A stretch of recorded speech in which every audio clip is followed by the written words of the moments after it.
কই গো এক গ্লাস ঠান্ডা পানি নিয়ে এসো, পিপাসা লাগছে। এ নাও।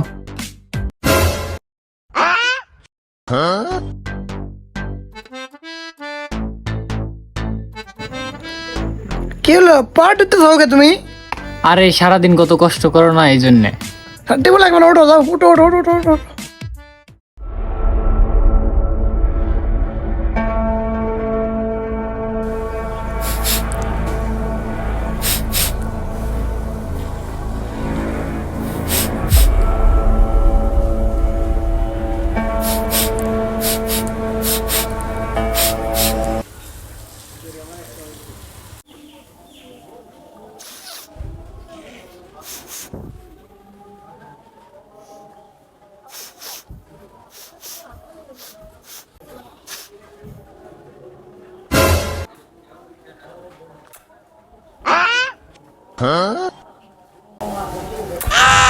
করে উঠলাম, আমার পুরা মাথাটা গোলা হয়ে গেল, চোখ মুখে আমি কিছু দেখি না।